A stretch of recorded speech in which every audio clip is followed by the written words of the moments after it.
Hello my dear student, welcome back to Aryan classes. આર્યન ક્લાસીસમાં મારા દરેક વાલા વિદ્યાર્થીઓનું હાર્દિક સ્વાગત કરું છું. દરેક મારા વાલા વિદ્યાર્થીઓને જય શ્રી રામ, જય શ્રી રામ. એકવાર ભગવાન રામનું નામ જરા કોમેન્ટની અંદર લખી દેજો, એટલે તમારા બધાનું પેપર સુપર ડુપર હિટ જશે. ચલો, આજના વિડીયોની અંદર આપણે ધોરણ 11 આર્ટ્સ આપણી વાર્ષિક પરીક્ષા 2026 અને મોસ્ટ આઈએમપી પેપર સંસ્કૃત વિષયનું, તમારા જિલ્લાની અંદર હજુ સંસ્કૃત વિષયનું પેપર બાકી હોય તો તમારા માટે આ પેપર મોસ્ટ ઇમ્પોર્ટન્ટ છે. પછી મને કહેતા નહીં કે બેન એકચ્યુઅલી તમે કીધું નહોતું.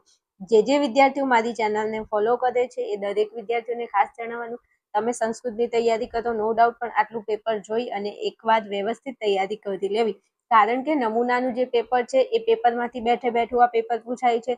એટલે ઘણી વાર કહું છું કે નમૂનાનું પેપર છે, પછી અમુક સંસ્કૃતના પેપરો એવા છે જે એકબીજા જિલ્લાના જે પેપર છે એ પૂછાતા હોય છે. તો આમાંથી ક્યાંક ને ક્યાંક પ્રશ્નો તમને તમારા પેપરની અંદર જોવા મળી શકે છે. ચલો શરૂઆત કરીએ છીએ. એ પહેલા તમે ચેનલ ઉપર નવા હોય તો ખાસ ચેનલને સબસ્ક્રાઇબ કરી લેજો અને વિડીયોને લાઇક શેર બી કરી લેજો. ધોરણ 12 આર્ટ્સ માટે તમને આપણી ચેનલ ખૂબ જ ઉપયોગી થવાની છે, તો હાલથી આપણી ચેનલને સબસ્ક્રાઇબ કરીને રાખી લેજો. ચાલો શરૂઆત કરીએ છીએ. ફટાફટ આપણે વિભાગ એ ઉપર આગળ વધીએ છીએ. આજે પેપર છે ગાંધીનગર જિલ્લાનું પેપર છે, મોસ્ટ ઇમ્પોર્ટન્ટ પેપર છે, એટલા માટે કહું છું ખાસ તૈયાર કરી. ચાલો આગળ વધીએ આપણે વિભાગ એ ઉપર. વિભાગ એ આપણો જે છે એ તમને પહેલા જ નંબરમાં પદ્યખંડનો માતૃભાષામાં તમારે અનુવાદ કરવાનું છે. તો અહીંયા જે 3 પદ્યખંડો આપેલા છે એનો અનુવાદ બાજુની અંદર મેં લખેલું છે. તમને પહેલા નંબરનો જે પૂછેલો છે પદ્યખંડ, એમાં કીધું છે અત્રાપી કુત્રાપી ભવંતુ હંસા. આખો પદ્યખંડ વાંચતી નથી, પણ તમારા જે ટેક્સ્ટ બુકની અંદર હોય અત્રાપી કુત્રાપી ભવંતુ હંસા એ જોઈ લેજો. અને એનો અનુવાદ તમને અહીંયા આપેલો છે કે હંસ અહીંયા રહે છે કે બીજે ક્યાંય રહે, તે ભૂમંડળના આભૂષણો છે.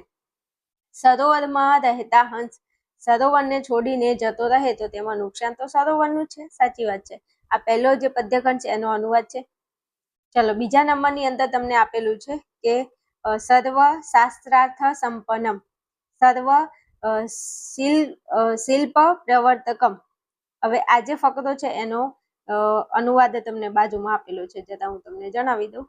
સર્વ શાસ્ત્રાર્થથી યુક્ત અને સર્વ શિલ્પોમાં પ્રવર્તનાર આ નાટ્ય નામનો વેદ હું ઇતિહાસ સહિત રચું છું. એ પહેલાનો બીજા નંબરનો જે તમારો પદ્યખંડ છે એનો અનુવાદ છે. પછી કીધું છે એવ સંકલ્પ, અને એનો અનુવાદ બાજુમાં એમ સંકલ્પ કરીને ભગવાન 4 વેદોનો સ્મરણ કરીને 4 વેદ અને તેમના 6 અંગોમાંથી નાટ્ય નામનો વેદ રચે છે. આ તમે જરા જોઈ લેજો પદ્યખંડ, એનો અનુવાદ સાઈડમાં મેં લખેલો છે. ચલો છેલ્લા નંબરનો અનુવાદમાં તમને કીધું છે ક્ષેત્રાણી સમસ્ય સંપદ્રી કર્ષકાણા મુદમ દદમ. હવે આજે તમારો પદ્યખંડ છે એમાં કહેવા માંગે છે એનું ગુજરાતી કે ખેતરો ધાન્યથી ભરાયેલા હોવાથી તે ખેડૂતોને આનંદ આપવા લાગે છે. બધું ભાગ્યને આધીન છે. એ વાતને ન જાણનારા અને અનાજનો સંગ્રહ કરનારા ધનવાનોને ખેડૂતોના ભાગ્યની ઈર્ષા થાય છે. આ એનો અનુવાદ છે. અહીંયા જેટલા 3 પદ્યખંડ છે એનો અનુવાદ મેં અહીંયા બોલી દીધો છે, તમે એકવાર જોઈ લેજો. હાલો ત્યાંથી મારે આગળ વધવું છે, તો હવે આપણે આવીશું. તમને કીધું છે વિવરણાત્મક નોંધ લખવાની છે. એમાં તમને 2 શબ્દો આપેલા છે, એક શૌચમ અને એના અથવામાં તમને કીધું છે ઉમા. તો આ બંનેમાંથી તમને જે આવડે એ તમારે વિવરણાત્મક નોંધ લખવાની છે. આગળ વધવું તો પછી તમને શ્લોક પૂર્તિ પૂછી છે. એમાં તમને 5મા નંબરમાં અથવામાં 2 શ્લોક પૂર્તિ આપી છે. એમાં તમને કીધું છે કે ગેયમ ગીતા નામ સહસ્ત્રમ, પછી ખાલી જગ્યા અને વિતમ આપેલું છે. અને એના અથવામાં ભગવત ગીતા, પછી ખાલી જગ્યા કુરુ તો ચર્ચામાં. આમાંથી તમને જે આવડે લખી શકો છો. તો આ બંને એકવાર તમે જોઈ અને તૈયાર કરી લેજો, બરોબર. અને આ બીજા નંબરની છે ને એનું અહીંયા મેં લખેલું છે. ચાલો પછી આગળ વધું છું. તો પ્રશ્ન નંબર 6માં એના ઉપર તમને સૂચના આપેલી છે કે યોગ્ય વિકલ્પ પસંદ કરી અને તમારે સાચો વિકલ્પ લખવાનો છે. 6થા નંબરનો આપણો પ્રશ્ન છે વૃક્ષાણામ ખાલી જગ્યા ન કાર્યેત. તો વૃક્ષાણામ ખાલી જગ્યામાં આવશે ઉચ્છેદમ. વૃક્ષાણામ ઉચ્છેદમ ન કાર્યેત. ચાલો 7મા નંબરનો પ્રશ્ન તમને કીધું છે વિદ્યુત ઇતસ્ય પર્યાય ક. વિદ્યુતનો પર્યાય કીધો છે, તો વિદ્યુતનો પર્યાય તમારે લખવાનો છે. 7માં તમારો જવાબ આવશે દામિની. વિદ્યુતનો પર્યાય પૂછે તો જવાબ આવશે દામિની. ચાલો પછી 8મા નંબરનો પ્રશ્ન છે. 8માં કીધું છે સમાનેન વો ખાલી જગ્યા જુહોમી. તો સમાનેન વો હર્વિષા જુહોમી. જવાબ આપણો આવશે હર્વિષા. સમાનેન વો ખાલી જગ્યા સમાનેન વો હર્વિષા જુહોમી. ઓકે, હાલો આગળ વધુ. 9મા નંબરમાં કીધું છે કહ દ્વિજ ઉચ્યતે. તો જવાબ આપણો આવશે દાંત. કહ દ્વિજ ઉચ્યતે તો જવાબ આવશે દાંત.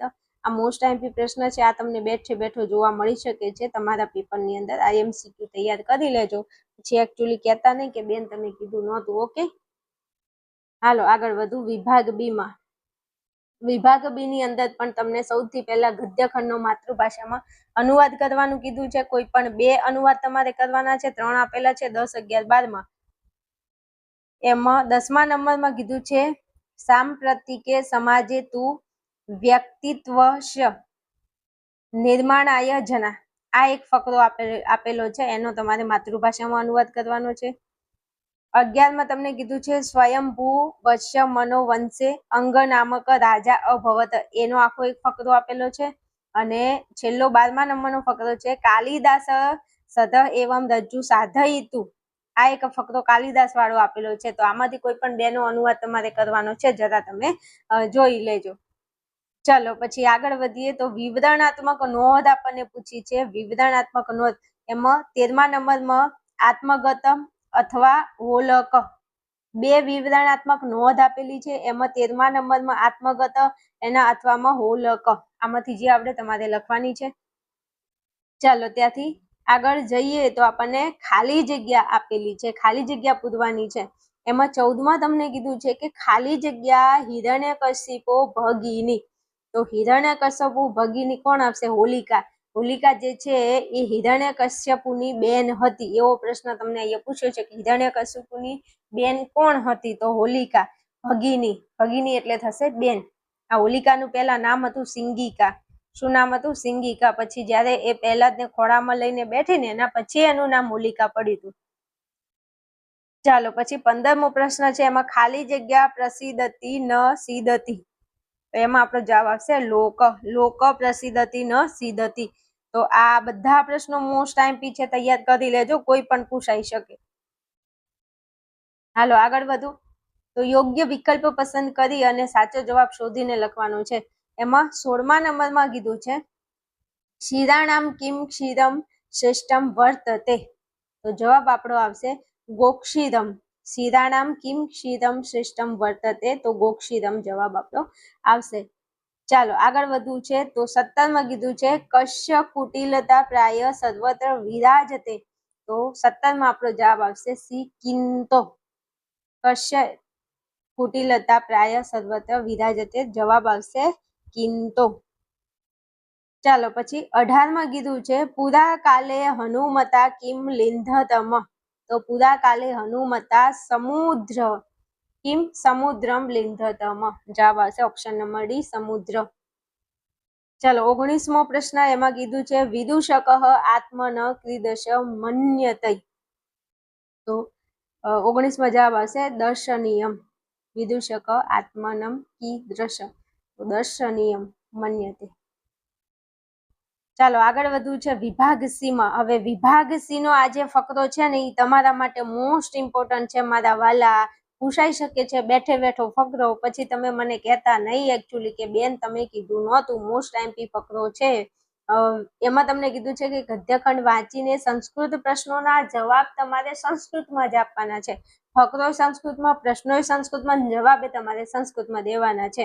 અને 20મા નંબરનો આ ફકરો મસ્ત ફકરો છે. આ મજા આવી જાય એવો ફકરો છે. હિરણ્યકશ્યપુ અને પ્રહલાદનો એક ફકરો તમને અહીંયા આપેલો છે. આખો ફકરો હું વાંચતી નથી, પણ પ્રશ્નો જે પૂછ્યા છે એના જવાબ તમને અંદરથી આપી દઉં છું. હવે પહેલો જ પ્રશ્ન તમને એમાં પૂછ્યો છે 20મા નંબરનો પ્રશ્ન, ને એમાં બીજા 4 પ્રશ્નો ABCD તરીકે પૂછ્યા છે. એમાં કીધું છે ક હિરણ્યકશ્યપો પુત્ર આસીત. હિરણ્યકશ્યપુ જે હતો એના પુત્રનું નામ શું હતું? અહીંયા કીધું છે જો હિરણ્યકશ્યપુ નામકસ્ય દેવ તસ્ય પ્રહલાદ નામક એક પુત્ર આસીત. તો હિરણ્યકશ્યપુનો પુત્ર હતો એનું નામ શું હતું? તો એનું નામ હતું પ્રહલાદ. તો લખી શકો છો પ્રહલાદ નામક હિરણ્યકશ્યપ પુત્રો આસીત. જવાબ આવશે પ્રહલાદ નામક. અને આ ફક્ત ખૂબ પૂછાય છે, ધ્યાનમાં રાખજો. ચાલો પછી આગળ વધુ તો બીજા નંબરનો પ્રશ્ન એમાં કીધું છે પ્રહલાદ નિત્ય કિમ કરોતિ સ્મ. પ્રહલાદ નિત્ય એટલે દરરોજ પ્રહલાદ દરરોજ શું કરતો હતો? તો તમને ખબર હોવી જોઈએ કે જે પ્રહલાદ હતા ભાઈ, એ જે હતા ને એ મારા વિષ્ણુ ભગવાનના બહુ મોટા ભક્ત હતા. અને પ્રહલાદના જે પપ્પા હતા, એના પિતા જેનું નામ હતું હિરણ્યકશ્યપુ, એ બહુ વિષ્ણુ ભગવાનના વિરોધ કરતા હતા. એ એવું કહેતા હતા કે હું ભગવાન છું. અને પ્રહલાદ એવું કહેતા હતા કે ભગવાન મારો વિષ્ણુ છે, બીજું કોઈ ભગવાન નથી. અને હિરણ્યકશ્યપુ પોતાની જાતને ભગવાન માનતો હતો. એટલે હિરણ્યકશ્યપુ નો છોકરો પ્રહલાદ એના કેવું માનતો નહોતો, એટલે પછી એને બનતું નહોતું ને એને મારવાની બહુ કોશિશ કરી, પ્રહલાદને મારી નાખવાની. પણ જો કે વિષ્ણુ ભગવાન દરેક વખતે પ્રહલાદને બચાવી લેતા.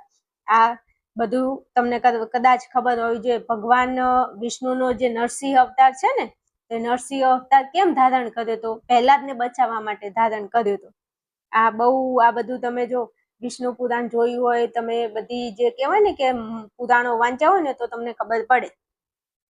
તો હવે આમાં પ્રહલાદ નિત્ય કિમ કરોતિ, તો પ્રહલાદ નિત્ય પરમેશ્વર ધ્યાનમ કરોતિ. પરમેશ્વરનું ધ્યાન કરતા, એટલે વિષ્ણુ ભગવાનનું તેઓ ધ્યાન કરતા. ઓમ નમો ભગવતે વાસુદેવાય, ઓમ નમો ભગવતે વાસુદેવાય. 24 કલાક બસ આ જ વાત, બીજું કાંઈ નહીં. એમના મોઢે બીજું કાંઈ હોય જ નહીં એમ. ચલો પછી સીમા પ્રશ્ન પૂછે છે પ્રહલાદ મારી તું હિરણ્યકશ્યપુ ક પ્રેરયત. તો પ્રહલાદને મારવા માટે હિરણ્યકશ્યપુએ કોને પ્રેરણા કરી હતી? તો હોલિકા નામની સ્વકીય ભગીની હિરણ્યકશ્યપુ પ્રેરિયત. હિરણ્યકશ્યપુની જે બેન હતી ને હોલિકા, એને આ પ્રહલાદને મારવા માટે એને કીધું હતું કે તું કંઈક કર, હવે તું એને માર, કારણ કે હું તો થાકી ગયો છું એમ. હિરણ્યકશ્યપુને કોને પ્રેર્યો હતો એમ? તો હોલિકાએ. ચાલો પછી ડીમો પ્રશ્ન પૂછ્યો છે હોલિકા ક્રીદર્શી આસિત. તો હોલિકા ક્રીદર્શી આસિત, તો હોલિકા એ હિરણ્યકશ્યપુની બેન હતી. એટલે હોલિકા હિરણ્યકશ્યપુ ભગીની આસિત. જવાબ આવશે ભગીની. ઓકે, ચાલો સોલ્યુશન તમને ગમ્યું હોય મારા વાલાઓ તો જરા કમેન્ટની અંદર જણાવજો. તમે જેટલી વધારે કમેન્ટ કરશો ને મને ગમશે એમ. તમે જેવા ડાયા છો, તમે જેવા પ્યારા છો ને એવી પ્યારી કમેન્ટ કરજો. અને હવે બીજું 1-2 મિનિટ મારી વાત ધ્યાનથી સાંભળવાની છે.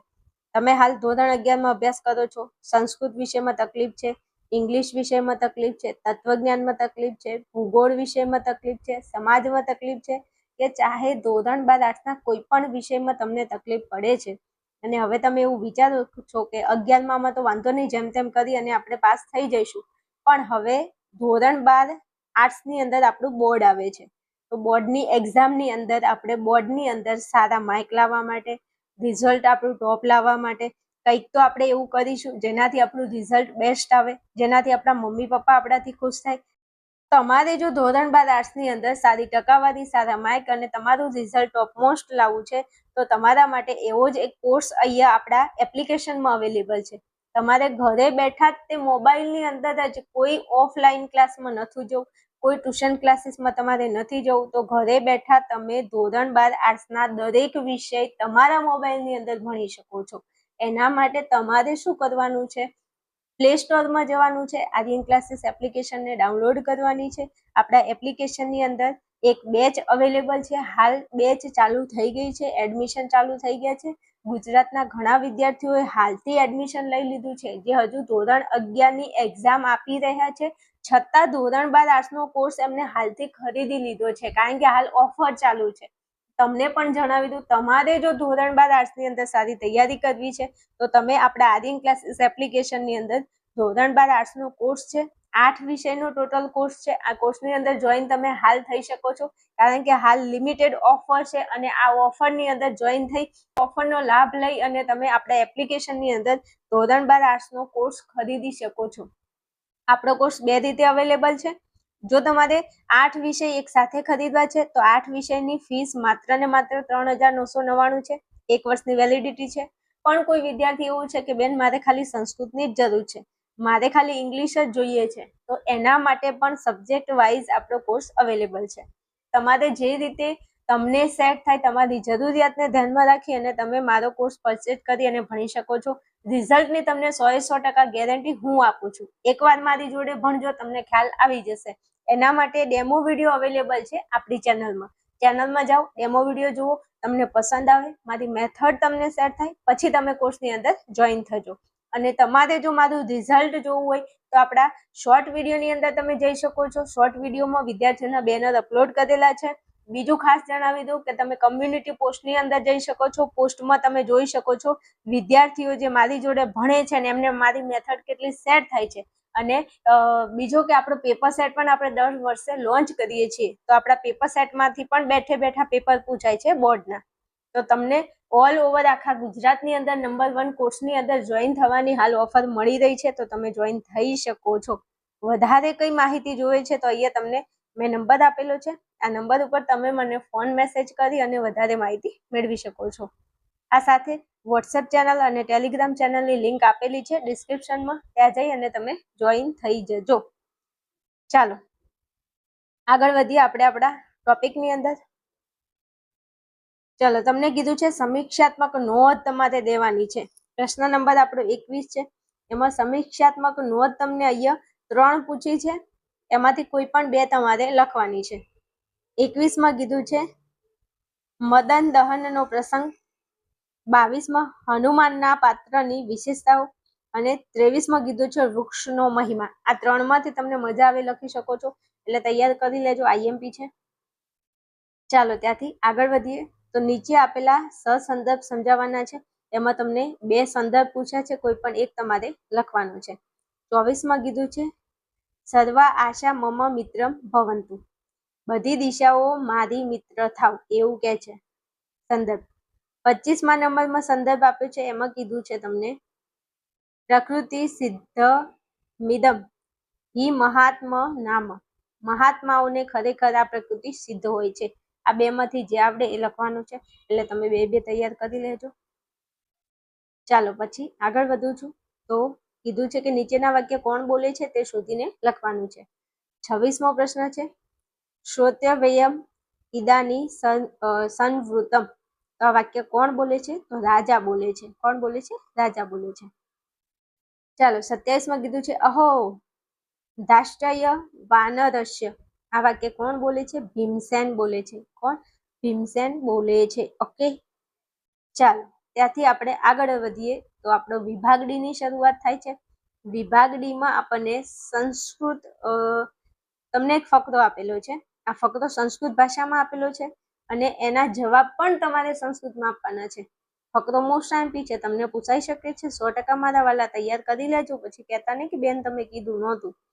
ચલો ફકરો શું પૂછે છે આખો વાંચતી નથી. શુદ્ધોધન અને એના જે દીકરા છે સિદ્ધાર્થ, આનો ફકરો આપેલો છે. અને સિદ્ધાર્થ એ કોણ છે? ખબર છે? ગૌતમ બુદ્ધ છે. ગૌતમ બુદ્ધ એ ભગવાન વિષ્ણુના અવતાર છે. રેડી? તો આ ફકરો આપેલો છે ને એના પ્રશ્નો આપેલા છે. 28માં નંબરનો પ્રશ્ન, એમાં એક ફકરો આપ્યો છે ને એના 4 પ્રશ્નો પૂછ્યા છે ફકરા ઉપરથી. તો 4 પ્રશ્નો અને એના જવાબ હું બોલું છું, તમે સાંભળી લેજો. કારણ કે ઘણા મારા વિદ્યાર્થીઓ છે ને દ્રષ્ટિહીન છે, અને આ એમના માટે ખાસ તે આ પેપર હું જે બનાવું ને એ એમને ધ્યાનમાં રાખીને ખૂબ બનાવું છું. કેમ કે એમને ધોરણ 11માં હાલ એ લોકો ભણે છે અને હાલથી ધોરણ 12નો કોર્સ મારા એપ્લિકેશનનો એમને ખરીદીને મૂકી દીધો છે. હજુ ધોરણ 11માંની એક્ઝામ આપે છે અને હાલથી ધોરણ 12 આર્ટ્સનો કોર્સ ખરીદી લીધો છે. વડોદરાના ઘણા એવા વિદ્યાર્થીનીઓ છે, બે ચાર છોકરીઓના ફોન મારી ઉપર આવી ગયા છે, જે વિદ્યાર્થીનીઓએ કોર્સ ખરીદ્યો છે, હજુ ધોરણ 11માં છે અને કોર્સ ખરીદ્યો છે. દાહોદના ઘણા વિદ્યાર્થીઓ છે જેમને એ વિદ્યાર્થીઓ દ્રષ્ટિહીન છે અને મારો કોર્સ ખરીદ્યો છે. તો જે વિદ્યાર્થીઓ જોઈ શકે છે, ભાઈ તમે તો મારો કોર્સ ખરીદીને ધારો એટલું પરિણામ લાવી શકો છો. હા, તો એ વિદ્યાર્થીઓ માટે ખાસ તે. ચલો પહેલો પ્રશ્ન તમને આપ્યો છે કે કપિલ વસ્તુ નામની નગરે કહ નરપતિ આસિત. કપિલ વસ્તુ નામના નગરમાં કયો નરપતિ, નર એટલે રાજા રહેતો તો અહીંયા આપેલું છે જો પૂરા ભારત વર્ષ કપિલ વસ્તુ નામની નગરે શુદ્ધોધન નામ નરપતિ આસિત, શુદ્ધોધન નામનો રાજા રહેતો હતો. તો અહીંયા જવાબ ક નરપતિ, કની જગ્યાએ ખાલી શુદ્ધોધન લખી દેવાનું છે. ઓકે, ચાલો પછી બીમાં પ્રશ્ન કીધો છે નૃપસ્ય આત્મજસ્ય કિમ અભિધાનમ આસિત. હવે બી માં તમને અહીંયા કીધો છે પ્રશ્ન, તો અહીંયા જો આપેલું છે બીજા નંબરનો પ્રશ્નનો જવાબ આ રહ્યો. એવમ આત્મજસ્ય સિદ્ધાર્થ ઇતિ અભિધાનમ આસીત. બીજા નંબરનો જવાબ આવશે સિદ્ધાર્થ. નૃપસ્ય આત્મજસ્ય કિમ, તો કિમની જગ્યાએ તમારે લખવાનું છે સિદ્ધાર્થ. આ રહ્યું સિદ્ધાર્થ ઇતિ અભિધાનમ. ચલો પછી ત્રીજા નંબરનો પ્રશ્ન સીમાં. સિદ્ધાર્થસ્ય માતા કદા દિવંગતા. એટલે સિદ્ધાર્થની માતા ક્યારે દિવંગતા એટલે મૃત્યુ પામ્યા હતા. તો એ આપેલું છે જો. તસ્ય જન્મ સપ્તમે દિને તસ્ય માતા દિવંગતા. સિદ્ધાર્થના જન્મના 7 દિવસ પછી એના માતા, એની જે મમ્મી હતી ને, મૃત્યુ પામી હતી, માયાદેવી. જો અને પછી પ્રજાપતિ ગૌતમીએ આમને ઉછેર્યા હતા. માયાદેવી મૃત્યુ પામ્યા હતા 7મા દિવસે જન્મ સિદ્ધાર્થને આપીને. ચાલો પછી ડીમાં કીધું છે ક સિદ્ધાર્થ અપોષયત. ક સિદ્ધાર્થ અપોષયત. તો અહીંયા કીધું છે તત પ્રભુતિ શુદ્ધોધન સિદ્ધાર્થ મહતા સ્નેહેન અપોષતા. સિદ્ધાર્થને કોને પોષણ આપીને મોટા કર્યા એમ? તો શુદ્ધોધન, એના પિતાનું નામ હતું શુદ્ધોધન. શુદ્ધોધને એમને મોટા કર્યા હતા. રેડી? હાલો આગળ વધીએ હવે. ચલો પછી આપણને કીધું છે કે નીચેના પ્રશ્નોના ગુજરાતી ભાષામાં ઉત્તર આપણે લખવાના છે. પ્રશ્ન 29 માં કીધું છે પિત્તનું શમન કોના દ્વારા થાય છે? તો પિત્તનું શમન ચંદન અને ઘી દ્વારા થાય છે. પિત્તનું શમન કોના દ્વારા થાય છે? ચંદન અને ઘી દ્વારા. ચલો 30માં યમ કોની ચર્ચા કરતો નથી? યમ કોની ચર્ચા કરતો નથી? તો જેને થોડું પણ ભગવાન વિષ્ણુનું ધ્યાન ધર્યું હોય, જેને ગંગાજળનું થોડું ટીપું પણ પીધું હોય, જેને થોડું પણ ભગવદ્ ગીતાનું અધ્યયન કર્યું હોય, તેની ચર્ચા યમ કરતા નથી. એટલા માટે તો કે છે ભાઈ, જેના મુખમાં રામનું નામ નથી, એવા દુરીજનનું કઈ કામ નથી. આપણને ભગવાને અવતાર કેમ આપ્યો છે? ભગવાનનું ધ્યાન ધરવા માટે, ભગવાનનું નામ સ્મરણ કરવા માટે. અને ભગવાનનું નામ સ્મરણ કરી અને મોક્ષની પ્રાપ્તિ માટે આપણો જન્મ થયો છે. પણ આપણે છે ને, આપણે કઈ ના કઈ કરીએ છીએ. જે કરવા મોકલે છે એ કરતા નથી, જે નથી કરવાનું એ કરીએ છીએ. એટલે આપણે વારંવાર જન્મ લઈને પૃથ્વી ઉપર આવવું પડે છે. સમજણ પડી? હાલો 31મો અઈ અને અએ આનો અર્થભેદનો ખ્યાલ આપવાનો છે. એ પ્રશ્ન જરા તમે જોઈ લેજો. ચાલો 32માં કીધું છે વાર્તા એટલે શું? તો પશુપાલન, કૃષિ અને વેપાર વાણિજ્ય એટલે વાર્તા. પશુપાલન, કૃષિ અને વેપાર વાણિજ્ય એટલે વાર્તા. જોઈ લેજો જરા જવાબ. ચાલો આગળ વધવું છે મારે. તો 33માં તમને કીધું છે અર્થ વિસ્તાર કરવાનો છે. 33માં તમને 2 આપેલા છે અથવામાં. એમાં તમને અહીંયા જે કીધું છે ક્ષમા ખડગ કરે યશ કિમ કરિષ્યતિ દુર્જન. અતુણે પતિતો વહની સ્વયં મેવો પચ્છામયતી. જેના હાથમાં ક્ષમારૂપી તલવાર છે તેનું દુર્જન શું બગાડી શકે છે? ઘાસ વિનાની જગ્યામાં પડેલો અગ્નિ આપમેળે ઓલવાઈ જાય છે. આવું કીધું છે. આ એનું ગુજરાતી થાય છે. તમારે એનો અર્થ વિસ્તાર કરવાનો છે. ઓકે, હાલો આગળ વધુ. તો નીચે આપેલી ખાલી જગ્યા પૂરવાની છે. એમાં 34માં કીધું છે મેઘાગમેન ખાલી જગ્યા હષ્ટા ભવતી. તો મેઘાગમેન શિખંડીન જવાબ આવશે શિખંડીન હષ્ટા ભવતી. ચલો 35માં અંગ નામક રાજા ખાલી જગ્યા આસિત. તો અંગ નામક રાજા દયાલુ આસિત. જવાબ આવશે દયાલુ. ચલો આગળ વધવું છે. તો 36મા નંબરનો પ્રશ્ન, એમાં તમને જોડકા આપેલા છે. એમાં નગરન ભોજને શ્યાત. તો એમાં જવાબ આપણો આવશે જોડકું નિગરણ પુનઃગલે. અને 37માં કીધું છે પ્રવૃત્તિમ ચમ નિવૃત્તિમ ચ. તો એનો જવાબ આવશે કાર્યાકાર્થે ભયાભયે. રેડી? ચલો વિભાગી ઉપર આવી ગયા છે. વિભાગ ઈની અંદર તમને પરિચયાત્મક નોંધ આપી છે. અને એમાં પહેલા જ તે કીધું છે ઋગ્વેદ, બીજા નંબરમાં અભિજ્ઞાન શાકુંતલમ, ત્રીજા નંબરમાં કર્ણભારમ. કોઈ પણ 2 તમારે લખવાની છે, તૈયાર કરી લેજો. ચાલો ત્યાંથી આગળ વધું. તો તમને કીધું છે છંદ અથવા અલંકાર સમજાવો. કોઈ પણ એક, કાં તો છંદ કાં તો અલંકાર. તો તમને જે સહેલું લાગે એ તમે તૈયાર કરી શકો છો. 41માં આપેલું છે ઉપમા અલંકાર સમજાવવાનો છે. તો જ્યારે 2 જુદી જુદી વસ્તુઓ વચ્ચે સમાન ધર્મને આધારે સરખામણી કરવામાં આવે તો તેને ઉપમા અલંકાર કહે છે. વ્યાખ્યા લખવાની છે ને એક ઉદાહરણ લખવાનું છે. ઉદાહરણ આપેલું છે, દાખલા તરીકે નયને કમલે ઇવ સુંદરી. ચલો આગળ વધુ. હવે આપણને અહીંયા કીધું છે કે સાચા વિકલ્પો, યોગ્ય વિકલ્પ પસંદ કરી અને તમારે સાચો જવાબ લખવાનો છે. એમાં પ્રશ્ન નંબર આપણો 43 છે. ધૂળમાં ખોવાઈ ગયેલી સૂક્ષ્મ સોયને શોધવા માટે કોઈ સ્થૂળ એવી હાથીની સૂંઢનો ઉપયોગ કરવા જેવી પ્રવૃત્તિ કરે તો કયો ન્યાય લાગુ પડે? આટલું મોટું વિધાન આપેલું છે. તો એમાં જવાબ આવશે સુંડા સૂચિ ન્યાય. શું આવશે? સુંડા સૂચિ ન્યાય આવશે જવાબ. ચાલો 44 માં આગળ વધીએ. નીચેનામાંથી કયા વાક્યમાં કૂપ મંડુક ન્યાય જણાય છે? નીચેનું કયું વાક્ય છે જેમાં કૂપ મંડુક ન્યાય આપેલો છે? તો ઓપ્શન નંબર એ માં જે પહેલું વાક્ય છે, જેને માત્ર પોતાનું ગામ જ જોયું છે અને પોતાના આ ગામને જ જગત માને છે, આને કહેવાય કૂપ મંડુક ન્યાય.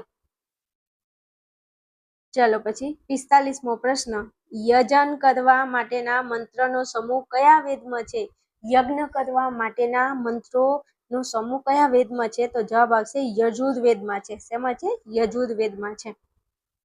ચાલો પછી 46મો પ્રશ્ન. ભીમ અને હિડિંબાના પુત્રનું નામ ઘટોત્કચ. ભીમ અને હિડિંબાના પુત્રનું નામ શું છે? ઘટોત્કચ છે. મોસ્ટ એમ્પી ક્વેશ્ચન છે, પૂછાઈ શકે છે. ચાલો 47માં કીધું છે પંચતંત્રના રચયિતા કોણ છે? તો વિષ્ણુ શર્મા છે. પંચતંત્રના રચયિતા કોણ છે? વિષ્ણુ શર્મા છે. ચાલો 48માં શાસ્ત્રીય ગ્રંથોનું મૂળ ક્યાં રહેલું છે? તો શાસ્ત્રીય ગ્રંથોનું મૂળ વેદમાં રહેલું છે. 1000% મોસ્ટ એમ્પી ક્વેશ્ચન પૂછાય છે મારા વાલા, એવું ન પડે તૈયાર કરી લેજો. ચાલો પછી 49માં બ્રહ્મગુપ્તના ગ્રંથનું નામ જણાવો. બ્રહ્મગુપ્તે કયો ગ્રંથ લખ્યો છે? તો એમને લખ્યું હતું બ્રહ્મસ્ફુટ સિદ્ધાંત. બ્રહ્મગુપ્તે કયો ગ્રંથ લખ્યો છે? બ્રહ્મસ્ફુટ સિદ્ધાંત. ચાલો 50માં કીધું છે કાલિદાસના પ્રથમ નાટકનું નામ શું છે? તો કાલિદાસના પ્રથમ નાટકનું નામ છે માલવિકાગ્નિમિત્રમ. અમુક લખીને આપશે અભિજ્ઞાન શાકુંતલમ. શનિ મની અભિજ્ઞાન શાકુંતલમ નહીં આવે. પ્રથમ નાટક કીધું છે તો માલવિકાગ્નિમિત્રમ આવશે. ઓકે, હાલો અહીંયા મારા વાલાઓ તમને પૂરેપૂરું સંપૂર્ણ સોલ્યુશન મસ્ત કરાવ્યું છે. મારો વિડીયો તમને ગમે તો જરા લાઈક શેર કરજો અને ચેનલને સબસ્ક્રાઇબ કરજો. આ સ્વાર્થી ન થઈ જતા, તમારા મિત્રો સુધી મારી ચેનલને શેર કરી દેજો હો એકવાર. હાલો મળીએ નેક્સ્ટ વિડીયોમાં. ત્યાં સુધી જોતા રહો. બેસ્ટ ઓફ લક મારા દરેક વાલા વિદ્યાર્થીઓને જેમને સંસ્કૃતનું પેપર હજુ બાકી છે.